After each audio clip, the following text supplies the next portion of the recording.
오늘 이 룻기 말씀 우리가 5절까지 읽었는데 우리 룻기의 주제 선고 한번 찾아볼까요? 2장 12절 같이 한번 읽죠. 시작. 여호와께서 네가 행한 일에 보답하시기를 원하며, 그 다음 이스라엘의 하나님 여호와께서 그의 날개 아래 보호를 받으러 온 네게 온전한 상 주시기를 원하노라. 보아스가 이제 자기 아내가 될 룻을 보고 축복한 내용이죠. 그리고 이 축복의 내용이 그대로 이루어졌죠. 이게 룻기의 이야기. 이 12절에 보면 행한 일에 보답하시기를 원하고, 룻이 행한 일, 그가 행한 일에 보답해 주시기를 원하고, 또 하나 여호와께서 그의 날개 아래 보호를 받으러 온 네게, 이방 여자가 시어머니를 따라 이스라엘까지 온 거잖아요. 그런 너에게 온전한 상 주시기를 원한다. 이 축복의 내용이 룻의 삶 속에 그대로 이루어지는 것을 우리는 보게 될 것입니다. 우리에게도 이런 복이 임하기를 원합니다. 우리의 행한 일에 하나님께서 보답해 주시고, 또 하나님의 날개 아래 피하여 들어가는 우리 모두에게 하나님이 예비해 놓으신 온전한 상이 임하기를. 이 룻기는 몇 가지 특징이 있죠. 이를테면 우리가 성경에 여자 이름을 따서 성경책 이름이 지어진 책이 두 권이 있습니다. 뭔 책이죠? 하나는 뭐가 있어요? 여자 이름, 에스더. 또 하나 룻이죠. 여자 이름이 성경책 이름이 되었다는 특징이고, 그 중에서도 66권 전체 중에서 이방인 가운데 성경책 이름이 된 유일한 사람, 이방 사람, 이방인이 유대인이 아니라, 정통 유대인 출신이 아니라 이방, 그것도 여자가, 이방인 중에서도 여자가 성경책 이름이 되어 그 주인공이 되어 있다는 거, 이게 이제 놀라운 특징이라면 특징일 수가 있습니다. 또 하나는 이 룻기의 이 짧은 책이죠. 4장밖에 안 되는 짧은 책인데도 불구하고 이 책 속에 보면 축복의 내용이 그렇게 많아요. 만날 때마다 서로를 축복합니다. 그래서 이 책은 축복의 책이라고 할 수가 있습니다. 나오미가 축복하고, 또 보아스가 축복하고, 룻이 또 상대방을 축복하고, 또 나오미가 돌아왔을 때 마을 사람들이 다 달려들어서 나오미를 축복하고, 축복의 책입니다. 축복의 내용이 그렇게 많이 자주 등장하는 그런 특징을 보게 됩니다. 또 하나는 룻기에서 살펴볼 수 있는 아주 중요한 특징 중에 하나가 행복한 가정의 모습입니다. 행복한 가정의 모습. 비록 나오미가 남편을 잃고 두 아들을 잃고, 얼마나 끔찍한 고통이에요. 그럼에도 불구하고 결국 모든 것이 이제 회복이 되어져서 행복한 가정을 이루어가는, 그 가운데서도 특별히 바람직한 고부관계, 시어머니와 며느리의 이 고부관계를 아주 아름다운 모습으로 이렇게 보여주는 책이 바로 룻기입니다. 또 하나 이 룻기의 중요한 특징 중에 하나가 회복이라는 주제죠. 회복. 빼앗겼던 모든 것을, 잃었던 모든 것을, 흐트러졌던 모든 것이 다시 하나님의 놀라운 은혜 속에서 모든 게 정상으로 회복되어져. 그런 회복의 책입니다. 또 하나 특징이 하나 있습니다. 작은 책인데도 불구하고 아주 독특한 특징들이 많아요. 이 책은 또 하나의 특징은 이 룻기의 중요한 기록 목적도 그 중에 하나가 되는데 결국 룻은 누구를 낳죠? 룻이 낳은 아들이 누구예요? 한번 찾아볼까요? 룻의 아들. 저 룻기 맨 뒤로 한번 가보십시오. 자, 17절입니다. 4장 17절 같이 읽어요. 시작. 그의 이웃 여인들이 그에게 이름을 주어 주되 나오미에게 아들이 태어났다 하여 그 이름이 오벳. 근데 이 오벳이 누구예요? 누구예요? 다윗의 할아버지가 돼요. 그러면서 18절 이후로는 18절 밑에서는 쭉 뭐를 다뤄요? 다윗의 계보를 쭉 다루어요. 네. 그리고는 결국 이 다윗의 계보에서 마태복음에서 받아가지고 여기서 누가 태어나는 거예요? 예수님이 태어나요. 그래서 이 계보를 보여주기 위한 이 다윗의 계보, 한 걸음 더 나아가 메시아의 계보를 이 룻이 이방 여인 룻이 그래서 마태복음 1장에도 이 룻의 이름이 나오죠. 예수님의 계보 그 전에 다윗의 계보가 어떻게 잘 이어져 가는지를 보여주기 위하여 이 룻기가 기록되는 것이죠. 자, 우리 오늘 이 말씀을 통해서 읽었던 1절로 5절까지 어떤 은혜를 받을 수가 있을까요? 우리 1절을 먼저 같이 한번 읽어보죠. 1절 시작. 사사들이 치리하던 때에 그 땅에 흉년이 들었다. 네, 그러니까 룻기의 배경은 사사시대죠. 약 300년 여호수아에 의하여 가나안 땅에 입성한 이후 약 300년 동안 사사시대가 이어지는데 그 시대의 어느 시점에 기록된 책이 바로 이 룻기라는 거예요. 근데 사사가 치리하던 때에 흉년이 들었다.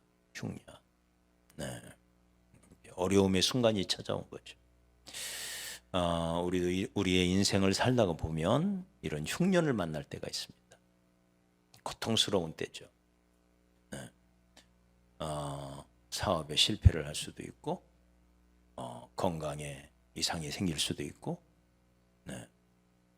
또 가정의 어떤 어려움들 네. 여러 흉년이 우리 인생에 찾아옵니다.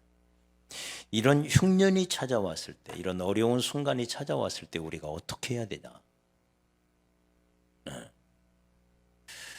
나오미는 어떻게 했을까요? 이 흉년에 자 한번 보시죠. 흉년이 들었는데 유다 베들레헴의 한 사람이 그 아내와 두 아들을 데리고 모압 지방으로 내려갔다. 어디로 내려간 거예요? 이방으로 내려간 거예요. 네. 올라가야 되는데 내려간 거예요. 이방으로 내려간 거예요. 흉년을 피해서. 잘못된 선택이죠. 우리는 어려울수록 위에 계신 하나님을 향해 나아가야 할 줄 믿습니다. 올라가야 되는데 내려간 거예요. 여리고로 내려가던 두 제자처럼 네? 흉년을 피하여 인생의 어려움이 찾아왔다고 네, 세상적인 방법으로 네, 왜 내려갔을까요? 네? 베들레헴은 여기 내려갔다라고 하는 표현은 또 어떤 의미가 있느냐면 베들레헴은 산지예요. 산지. 네. 예루살렘부터 시작되는 산지가 있어요. 쭉 내려가는 그 산지의 한 부분에 베들레헴이 위치해 있는데 그래 높은 지역이죠. 네. 모압은 낮은 지역입니다. 모압은 베들레헴에서 내려오면 요단강을 넘어가면 거기가 모압 지방이에요. 거기까지 내려간 거예요. 왜 내려갔을까? 거기는 양식이 있다는 거죠. 그래서 내려간 거예요. 흉년을 피해서. 성경은 절대로 이방으로 내려가지 말라고 끊임없이 말하죠. 네. 말을 구하러 애굽으로 가지도 말. 네. 이방을 향해서 가지 말라고 끊임없이 말씀하시는데 이 나오미는 이방으로 내려간 거예요. 자, 그 결과 어떤 일이 벌어졌을까요? 한번 찾아보죠, 우리가. 자, 우리 2절 한번 봐요. 2절. 자, 시작. 그 사람의 이름은 엘리멜렉이요, 그의 아내의 이름은 나오미요, 아들의 이름은 말론과 기련이었다. 그리고는 베들레헴에서 모압 지방에 들어가서 살았는데 얼마 안가 어떤 일이 벌어졌을까요? 3절 시작. 나오미의 남편 엘리멜렉이 죽고 나오미와 그 두 아들이 남았다. 먼저 남편을 잃어요. 그럼 어떻게 해야 돼요? 빨리 깨닫고 돌아와야지. 빨리 깨닫. 그런데 한번 내려간 모압에서 그냥 축 치고 앉아있다. 네. 왜 그렇게 축 치고 앉아 있었을까? 아마 나오미는 생각에 한편으로는 이거 하나님이 징계하신 거 아니야? 이런 생각도 했겠고요. 또 한편으로는 에이 설마 꼭 내 남편이 죽은 게 하나님의 징계 때문이겠어? 사람이 죽을 수도 있지. 이렇게 생각했을 거예요. 네. 그리고는 머뭇 거기서 머무르면서 올라갈 생각을 안 하는 거예요.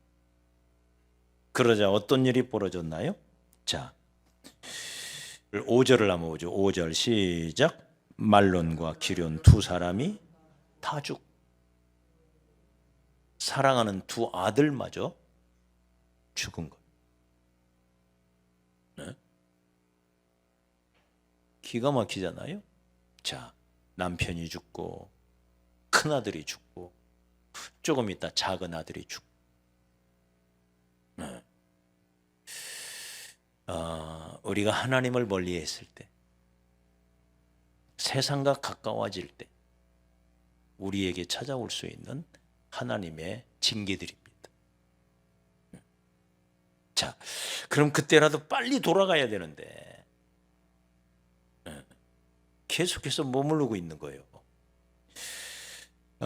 보십시오. 남편이 죽고 두 아들이 죽고 이것만 이뤘을까요? 이것만? 우리 한번 1장 뒤로 한번 가보십시오. 1장 21절을 한번 보십시오. 1장 21절 같이 한번 읽죠. 시작. 내가 풍족하게 나갔더니 여호와께서 내게 비어 돌아오게 하셨다. 나갈 때는 흉년을 피해서 갔지만 나갈 때는 그래도 꽤 많은 재산이 있었다 이 말이에요. 근데 거기 모압 지방에 머물러 있는 동안 가지고 갔던 재산 다 탕진해 버리고 내가 풍족하게 나갔더니 이제 빈손으로 비어서 돌아오게 된다. 세 번째, 재물을 잃은 거예요. 재물만 잃었을까요? 또 뭐를 잃었을까요?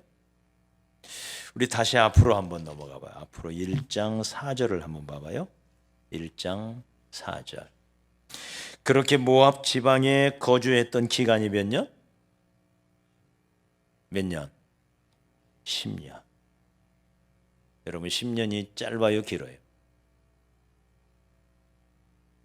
정말 긴 세월 아니에요?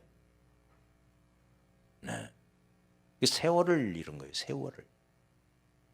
아마 처음 내려갈 때는 잠시 이 흉년만 피해요. 네? 흉년이 끝나면 다시 얼른 돌아올 거야 하고 내려갔을 거예요. 아마 틀림없이.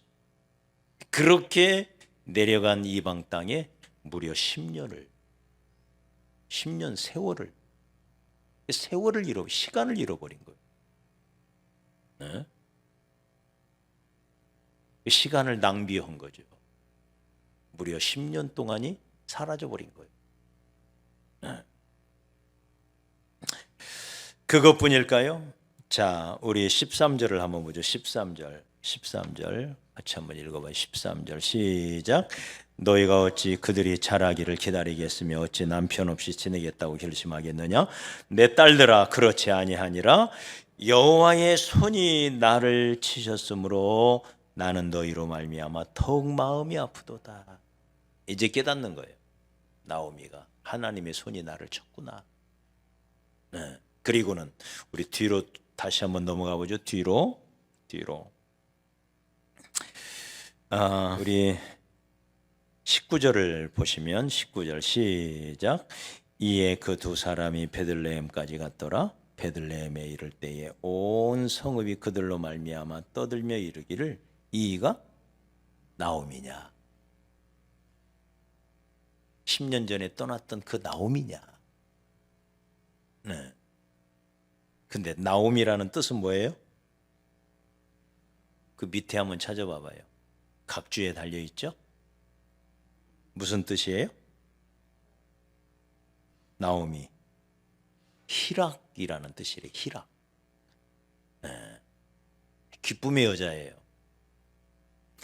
이가 바로 나오미냐. 사람들이 막 몰려들어서 그렇게 맞이합니다. 그러자 나오미가 하는 말을 한번 들어보십시오. 20절 시작. 나오미가 그들에게 이르되 나를 나오미라 부르지 말고 나를 마라라 부르라. 자, 마라라는 뜻은 뭐예요? 괴로움. 나는 기쁜 여자가 아니에요. 나를 더 이상 나오미라고 하지 마세요. 나를 이제부터는 마라라고 불러주세요. 나는 괴로운 여자입니다. 마음의 기쁨을 빼앗긴 거예요. 다시 한번 정리해 볼까요? 자, 하나님을 멀리할 때 우리 인생 가운데 흉년이 찾아왔다. 네, 우리의 삶 속에 여러 어려움이 찾아올 때가 있어요. 그 어려움 때문에 뒷걸음치면 어떻게 돼요? 네. 첫째는 남편을 잃어요. 두 번째는 두 아들을 잃어요. 세 번째는 뭐를 잃었다고요? 재물을 잃어요. 정리 한번 해봐요. 네 번째는 뭐를 잃었어요? 10년 세월을 잃어요. 다섯 번째 뭘 잃었어요? 다만 쳐다보지 말고 대답 좀 해봐요. 네? 다섯 번째 뭘 잃었어요? 마음의 기쁨을 잃었어요. 어떻게 해야 될까요? 우리의 삶 속에 여러 가지 시련이 찾아와요. 시험도 찾아오고 여러 가지 복잡한 일들이 생길 수가 있어요. 네. 그래서 그것 때문에 주를 멀리하고 교회를 멀리하고 시험에 들어가죠. 네. 그러면 어떻게 되느냐? 이런 일이 벌어진다. 그래서 우리가 우리의 삶 속에 힘들고 어려운 어떤 신앙의 인생의 흉년이 들 때 그 흉년 때문에 그 흉년을 피하여 내려가지 말고 세상으로 가지 말고 더 하나님을 가까이 하시기 바랍니다. 요나라는 사람이 있었죠. 하나님께서 니느웨로 가라. 근데 가기 싫었어요. 그래서 엉뚱한 대로 동쪽으로 가야 되는데 서쪽으로 도망을 쳤어요. 네. 저 다시스로 가는 배를 타려고 했다. 스페인의 항구 도시가 다시스입니다. 얼마나 멀어요? 빨리 도망가야지. 네. 그런 그에게 하나님이 내버려 두실 리가 없죠. 영적 잠에 빠집니다. 배 밑창에 내려가가지고 깊은 잠에 빠집니다. 풍랑이 찾아오고. 네. 또 이방인들로부터 멸시와 수모를 당합니다. 너는 도대체 뭐하는 놈이냐? 이방인들로부터. 그리고는 결국 물고기 뱃속으로 들어가요. 하나님을 멀리할 때 찾아오는 결과들입니다. 그래서 여러분 어떤 경우에도 주님을 가까이 하고 주님을 바라보고 우리의 삶 속에 풍랑이 이를 때, 흉년이 찾아올 때 그 흉년 속에서 더 주님 의지하고 주님 사모하는 그런 저와 여러분이 되어야 할 줄 믿습니다. 그래야 고난이 끝나요. 만약에 아마 나오미가 이때도 안 돌아왔다면 어떻게 됐을까요? 이때라도 돌아온 게 다행이죠. 이때라도 결국 깨닫고 돌아왔으니 이제 그 뒤로 이제 펼쳐지는 아름다운 이야기들이 있는데, 이때도 안 돌아왔으면 어떻게 됐을까요? 그 다음에 하나님이 뭘 가져가셨을 것 같아요? 뭘 가져가셨을 것 같아요? 더 이상 가져갈 것도 없나요? 이제 나오미의 목숨을 거뒀겠죠. 마지막 나오미의 목숨까지 뺏어가셨겠죠. 그래서 우리가 오늘 짧게 말씀을 보았는데, 이 말씀을 통해서 우리 마음속에 깊이 새겨야 할 교훈, 우리의 삶 속에, 신앙 속에, 우리의 인생 속에 흉년이 찾아올 때, 고난이 찾아올 때, 여러 시련과 시험이 찾아왔을 때, 그게 어렵다고 그걸 피하여 세상적인 방법 동원하지 말아라. 절대 이방으로 내려가지 말아라. 인간적인 수단 방법 찾지 말아라. 그러면 5가지를 잃어요. 5가지를. 나오미의 경우 5가지를 잃어버렸어요. 하나님을 멀리할 때의 결과인 것입니다. 그래서 우리가 우리의 삶 속에 크고 작은 시련이 있더라도 그 시련 때문에 더 주님 바라보고 더 주님 의지하고 주님께 나아가 더 매달려 간구하면 그것이 오히려 변하여 복이 되는데, 그걸 모르고 자꾸 고집을 부리고 어서 깨닫고 탕자처럼 빨리 아버지 집으로 돌아가면 모든 게 회복되는데,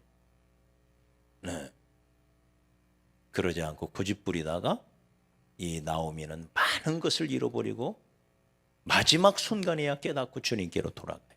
그때라도 돌아간 것은 너무 잘한 것이지만 너무 많은 것을 잃어버렸어요.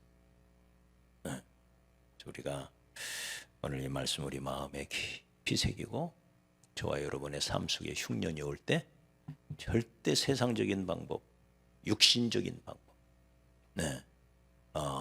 동원하지 말. 그런 것 때문에 낙심하여서 내려가는 신앙 되지 말. 위에 계신 하나님을 바라보며 하나님을 향해 더 가까이 나아가는 그런 저와 여러분이 되었으면 좋겠습니다.